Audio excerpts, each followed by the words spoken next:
राजस्थान के नए मुख्यमंत्री भजनलाल शर्मा मंगलवार को अपने गृह जिले भरतपुर के लिए जयपुर से रवाना हुए। मुख्यमंत्री बनने के बाद भजनलाल पहली बार अपने गृह जिले में जा रहे हैं। अपने सफर के दौरान सीएम भजनलाल ने दौसा में एक टी स्टॉल पर रुककर आम आदमी की तरह चाय का आनंद भी लिया। भरतपुर से सीएम भजनलाल का गोवर्धन जाने का भी प्रोग्राम है, जहां वे भगवान श्री गिरिराज महाराज की पूजा अर्चना करेंगे।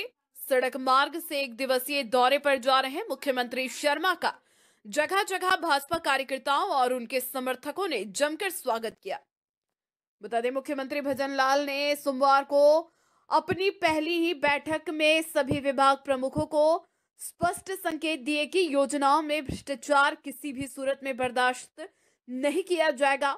सरकारी योजनाओं का जनता को समय पर लाभ मिलना चाहिए। उन्होंने आगामी 25 साल के विजन को लेकर योजनाओं को तैयार करने के लिए कहा है। पोखरण में पंचायत समिति सांकड़ा क्षेत्र में विकसित भारत संकल्प यात्रा का शुभारंभ किया गया तथा योजना के तहत निर्धारित कार्यक्रम के अनुसार ग्राम पंचायत लाठीवा भादरिया में शिविर का आयोजन किया गया। कार्यक्रम में विधायक पोखरण महंत प्रतापपुरी, प्रधान पंचायत समिति सांकड़ा भगवत सिंह तथा मुख्य कार्यकारी अधिकारी जिला परिषद भागीरथ विश्नोई ने लोगों को संबोधित किया। कार्यक्रम में समस्त ब्लॉक स्तरीय अधिकारियों द्वारा भाग लिया गया। इस दौरान विभिन्न कार्यक्रमों के माध्यम से आमजन को भारत सरकार द्वारा चलाई जा रही योजनाओं की जानकारी दी गई। उपखंड अधिकारी गोपाल परिहार ने बताया कि शिविर में वंचित प्रार्थीगण द्वारा विभिन्न योजनाओं के तहत आवेदन किया गया। आवेदन प्राप्त कर भारत सरकार की विभिन्न योजनाओं के पात्र लाभार्थियों को लाभान्वित किया गया।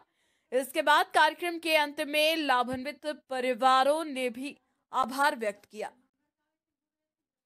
बांसवाड़ा में विप्र फाउंडेशन महिला प्रकोष्ठ द्वारा विप्र महिला महासम्मेलन और खेलकूद प्रतियोगिता को लेकर संपर्क महाअभियान का शुभारंभ किया गया।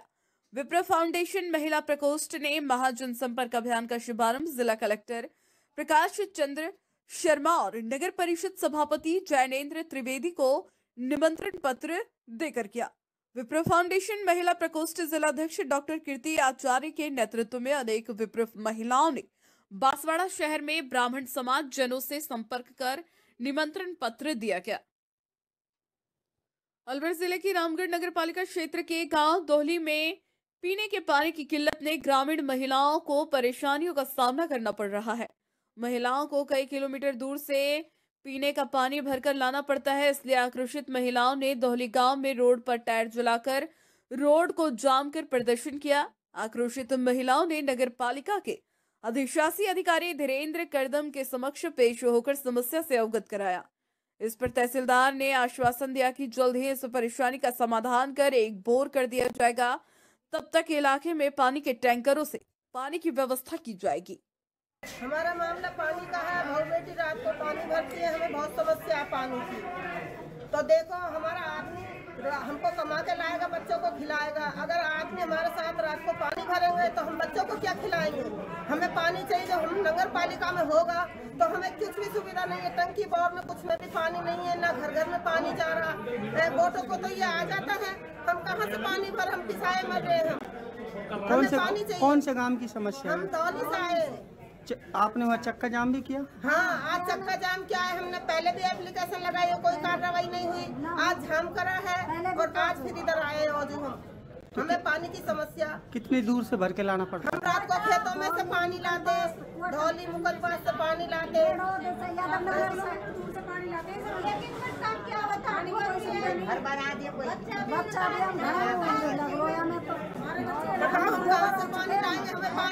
जीआरपी थाना पुलिस महिला आईटीआई के सामने अज्ञात ट्रेन की चपेट में आने से एक 35 वर्षीय व्यक्ति की मौत हो गई। घटना के बाद क्षेत्र में सनसनी फैल गई। लोगों ने इसकी सूचना जीआरपी पुलिस थाने को दी। जीआरपी थाना पुलिस मौके पर पहुंची और जांच पड़ताल में जुट गई। पुलिस ने मृतक के शव को जिला अस्पताल की मर्चरी में पोस्टमार्टम के लिए रखवाकर मृतक के परिजनों को सूचित किया। पुलिस से मिली जानकारी के अनुसार मृतक व्यक्ति की पहचान प्रमोद माथुर निवासी हीरावास कॉलोनी के रूप में हुई।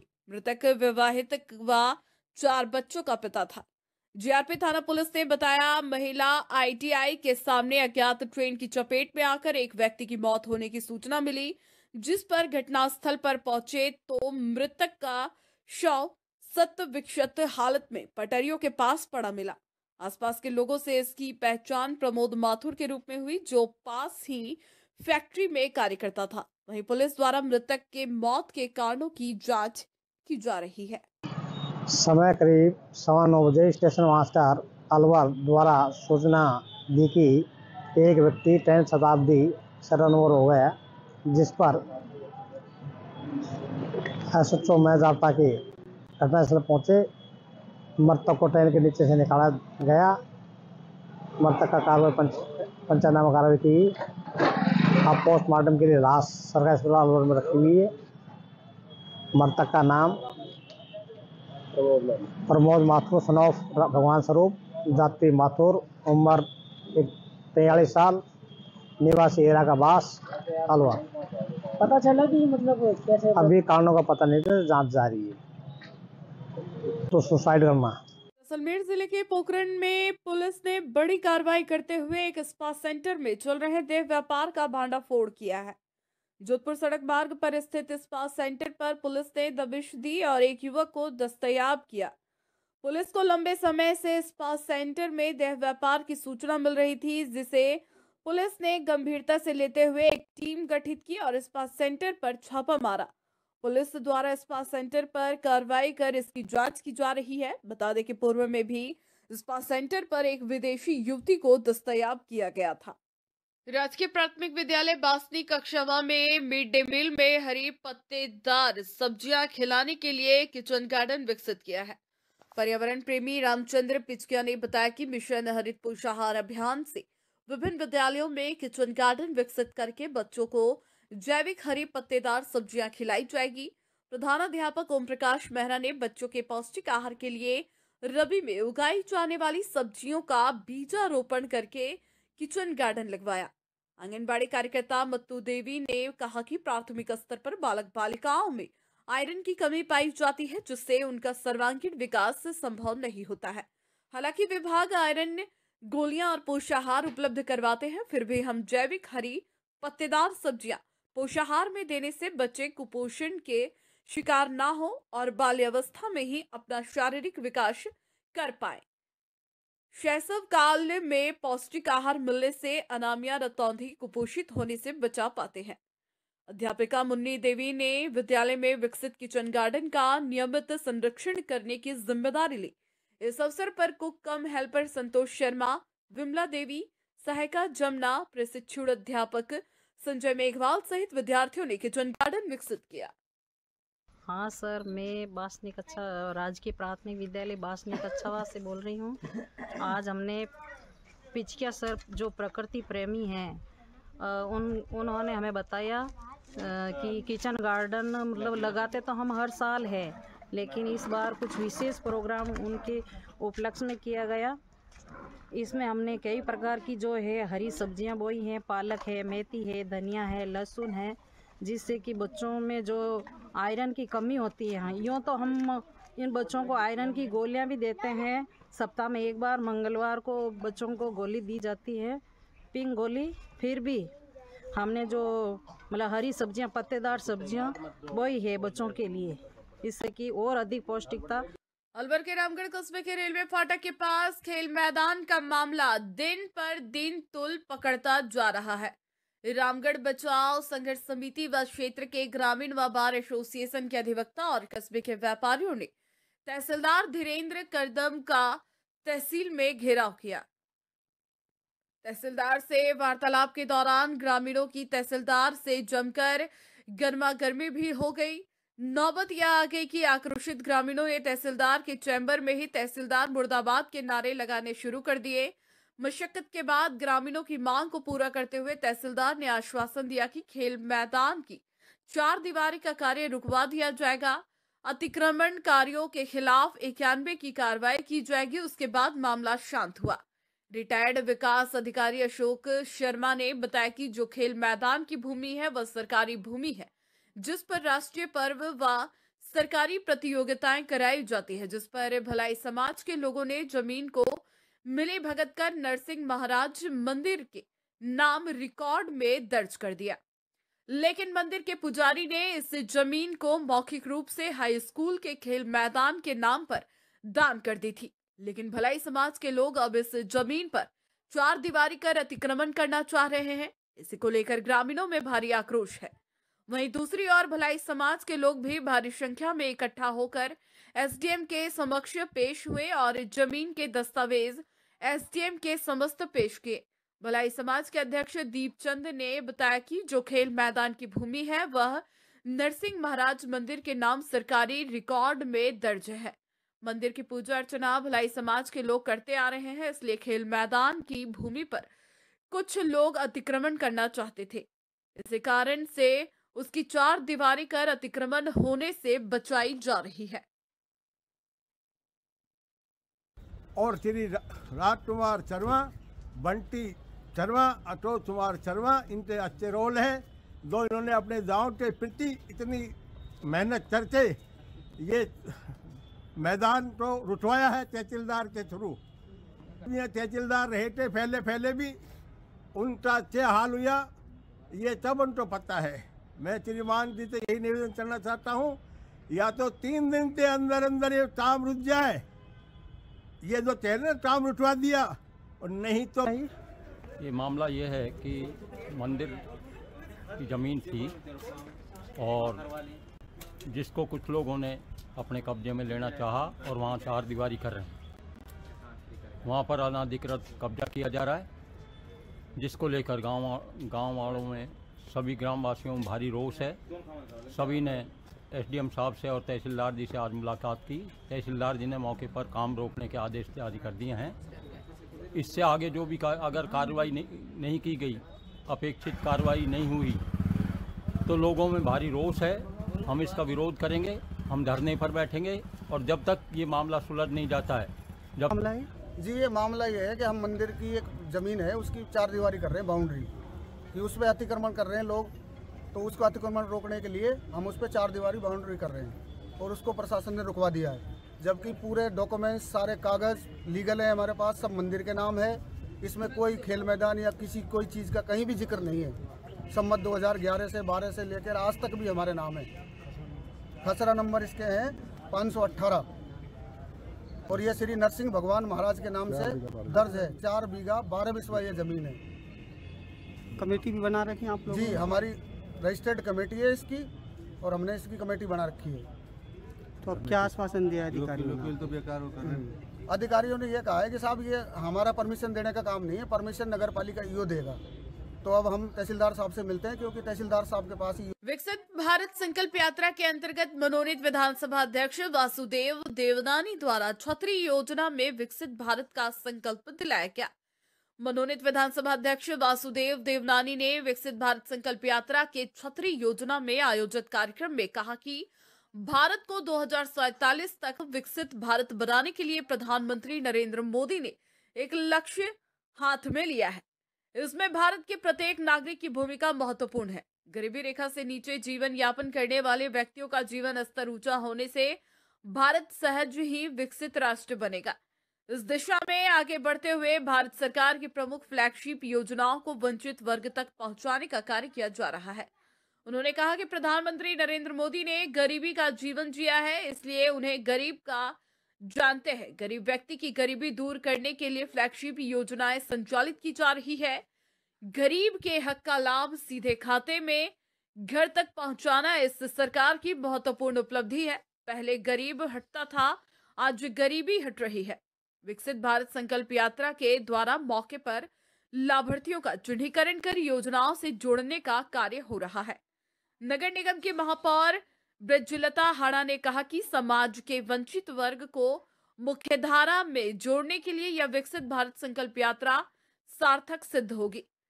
गरीब व्यक्ति का जीवन स्तर ऊंचा उठाकर भारत को विकसित बनाया जा सकता है। इसमें अधिकारियों एवं जनप्रतिनिधियों को संवेदनशीलता के साथ कार्य करना चाहिए। छतरी योजना सामुदायिक भवन में आयोजित कार्यक्रम में मेरी कहानी मेरी जुबानी छात्रा में विकसित विभिन्न लाभार्थियों ने अपने अनुभव साझा किए। शास्त्री नगर की रचना जादम प्रधानमंत्री स्वनिधि योजना की लाभार्थी थी। उन्होंने ब्यूटिशियन का व्यवसाय योजना के माध्यम से आरंभ किया। इस गारंटी रहित ऋण से वे आत्मनिर्भर होकर कार्य कर रही है। भारत सरकार की जन कल्याणकारी योजनाओं के प्रति व्यापक जन जागरूकता एवं इनसे वंचित लोगों को लाभान्वित करने के उद्देश्य से विकसित भारत संकल्प यात्रा का भीलवाड़ा जिले में शुभारंभ किया गया। जिले में शहरी क्षेत्रों में विकसित भारत संकल्प यात्रा का संचालन आगामी 14 दिसंबर तक जिले के चिन्हित 14 स्थानों पर किया जाएगा। इस अवसर पर समारोह में विधायक अशोक कोठारी ने आमजन को संबोधित करते हुए कहा कि देश के यशस्वी प्रधानमंत्री श्री नरेंद्र मोदी ने विकसित भारत की जो संकल्पना रखी है, इसमें हर देशवासी की भागीदारी बेहद जरूरी है।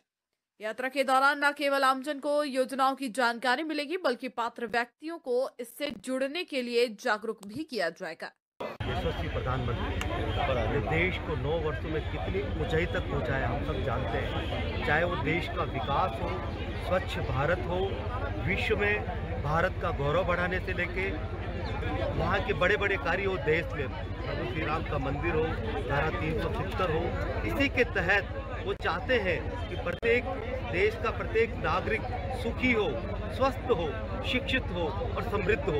उनके लिए आपने कई योजनाएं लाए, 39 योजना लगभग उनकी है अभी, और उस 39 योजना में 5 योजना विकसित भारत संकल्प यात्रा के तहत तत्काल लाभार्थी को उसका फायदा मिल सके। उसके लिए अपने 16 दिसंबर से राजस्थान में ये यात्रा शुरू हुई है और उन्होंने तो बहुत कार्य किए हैं। 5 योजना में आयुष्मान भारत, पीएम स्वनिधि, पीएम उज्ज्वला, आधार अपडेशन और हेल्थ कैंप, ये 5 योजना का तत्काल फायदा ले सकते हैं। और अब हमारा सबका दायित्व है कि प्रधानमंत्री जी ने तो बहुत योजनाएं बना दी है और सब प्रत्येक व्यक्ति तक, प्रत्येक नागरिक तक पहुँचे। धन्यवाद। बांसवाड़ा के कुशलगढ़ में स्वर्गीय मामा बालेश्वर दयाल राजकीय स्नातकोत्तर महाविद्यालय में पॉक्सो एक्ट, नशा मुक्ति एवं रक्तदान विषय पर संगोष्ठी का आयोजन हुआ। आयोजन में मुख्य अतिथि के रूप में रूप सिंह राठौड़, पुलिस उपाधीक्षक कुशलगढ़ ने शिरकत की। आयोजन प्राचार्य महेंद्र कुमार देपन की अध्यक्षता में हुआ। इस दौरान पुलिस उपाधीक्षक रूप सिंह राठौड़ ने बताया कि पॉक्सो एक्ट 18 साल से कम उम्र के लड़के और लड़कियों पर समान रूप से लागू होता है। पॉक्सो एक्ट का उद्देश्य बच्चों को यौन उत्पीड़न और अश्लीलता जैसे जघन्य अपराधों से बचाना है। उनसे होने वाले अपराधों के लिए कड़ी से कड़ी सजा का प्रावधान किया गया है। जागरूकता द्वारा अपराध के दलदल में फंसने से बचाया जा सकता है। बांसवाड़ा पुलिस रेंज द्वारा पॉक्सो एक्ट पर आधारित लघु चलचित्र रोहित के सपने भी दिखाई गई। कार्यक्रम में रोटरी क्लब कुशलगढ़ के अध्यक्ष पथिक मेहता ने युवाओं को नशा मुक्ति के संबंध में भी जानकारी देते हुए नशे से होने वाले शारीरिक व आर्थिक नुकसान को बताया। इसी के साथ नशा मुक्ति का संकल्प भी दिलवाया। आयोजन के दौरान रेड क्रॉस सोसाइटी बांसवाड़ा के सदस्य राहुल सराफ व नीरज पाठक ने युवाओं को रक्तदान का महत्व भी बताया और कहा कि योग्य व्यक्तियों को रक्तदान अवश्य करना चाहिए। रक्तदान में हम किसी का जीवन बचाकर पुण्यजन कर सकते हैं। इस दौरान प्राचार्य महेंद्र कुमार देपन ने अतिथियों का आभार व्यक्त करते हुए विद्यार्थियों से संगोष्ठी के उद्देश्य को आत्मसाक्षित करते हुए नशा मुक्त जीवन जीने, अपराध से दूर रहने एवं जीवन में रक्तदान करने के लिए आगे आने का आह्वान किया।